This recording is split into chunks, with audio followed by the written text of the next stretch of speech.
नमस्कार दोस्तों, आप सभी का फिर से एक बार स्वागत है। जानेंगे एक और सबसे बड़े रहस्य के बारे में, अंत तक बने रहे चैनल पर।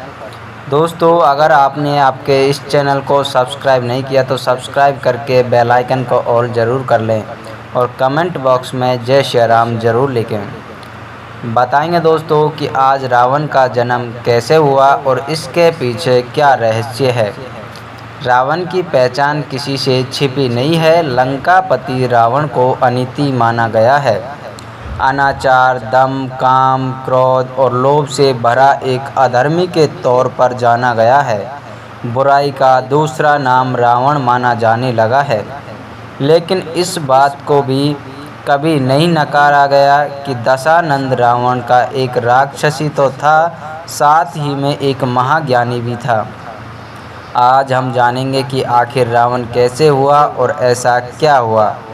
उसको जन्म के वक्त की उसके एक ब्राह्मण पुत्र होने के बाद भी उसमें राक्षस तो आ गए थे। दोस्तों, विस्तार से जानेंगे।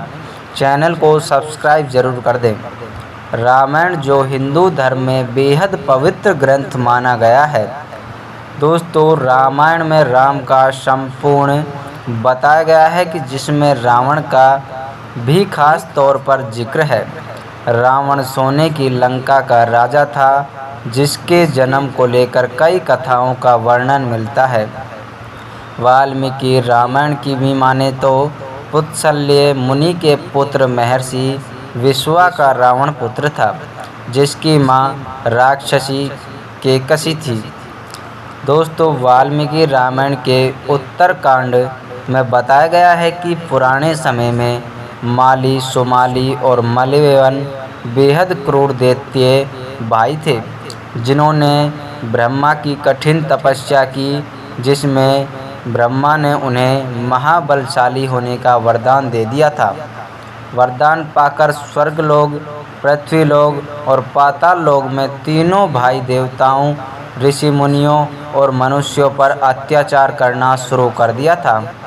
जब ऐसा काफ़ी ज़्यादा होने लगा तो देव और ऋषि मुनियों ने भगवान विष्णु से अपनी व्यथा सुनाई थी, जिसके बाद भगवान विष्णु ने कहा कि आप सभी अपने लोक चले जाएं और डरे नहीं, मैं इन दुष्ट राक्षसों का विनाश करूंगा। दूसरी तरफ तीनों अत्याचारी भाइयों को इस बारे में पता चला तो सेना सहित इंद्रलोक के पर तीनों ने आक्रमण कर दिया था। ऐसे में इंद्रलोक आकर विष्णु राक्षसों का अंत करने लगे। फिर क्या था, अपनी जान बचा के लिए दोस्तों सेनापति और माली समेत सभी राक्षस लंका की ओर भाग निकले। फिर सभी राक्षस सुमाली के साथ लंका छोड़ पाताल चले गए, वहीं छुप गए और अपने परिवार के साथ रहने लगे।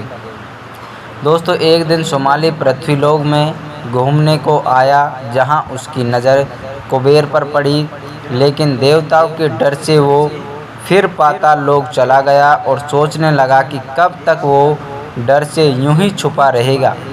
कुछ तो उपाय निकालना ही पड़ेगा ताकि देवताओं को हराया जा सके। फिर उसने विचार किया कि क्यों न वो अपनी पुत्री केकसी का विवाह ऋषि विश्वा से कराए, जिससे उसे कुबेर जैसा तेजस्वी पुत्र हो। ऐसे में एक दिन उसने अपनी बेटी कहा कि राक्षस वंश के कल्याण के लिए तुम पराक्रमी महर्षि विश्वा से विवाह करो और एक पुत्र को जन्म दो, जो हम राक्षसों की रक्षा देवताओं से करेगा। राक्षसी तो थी केकसी, पर उसने धर्म को कभी नहीं छोड़ा। दोस्तों, ऐसे में पिता की इच्छा को पूरा करना उसने अपना धर्म लगा, तो वो महर्षि विश्वा से मिलने के लिए पाताल लोक से पृथ्वीलोक आ गए। पाताल लोक से पृथ्वीलोक आने काफ़ी वक्त लगा। केकसी को और शाम हो गई और महर्षि विश्वा के आश्रम पहुंचने में तब भयंकर आंधी भी चल रही थी और बारिश हो रही थी। केकसी आश्रम पहुंचकर महर्षि का चरण वंदन कर विवाह करने में इच्छा के बारे में बताया, जिसके बाद महर्षि विश्वा ने कहा कि भद्रे, मैं आपकी इच्छा तो पूरी कर सकता हूं, लेकिन तुम कुबेला में यहीं आई हो, ऐसे में हमारा पुत्र क्रूर कर्म करने वाले और भयानक सूरत वाले राक्षस होंगे। ऐसे में केकसी ने कहा कि ऐसे ब्राह्मणवादी दौर से दुराचारी पुत्र की उत्पत्ति नहीं चाहती। ऐसे में आप मुझ पर कृपा करिए। जिस पर महर्षि विश्वा ने कहा कि तुम्हारा तीसरा पुत्र मुझ जैसा धर्मात्मा होगा। इस तरह दोस्तों इसका जन्म हुआ। अगर आपने आपके इस चैनल को अभी तक भी सब्सक्राइब नहीं किया तो सब्सक्राइब ज़रूर कर दें। धन्यवाद।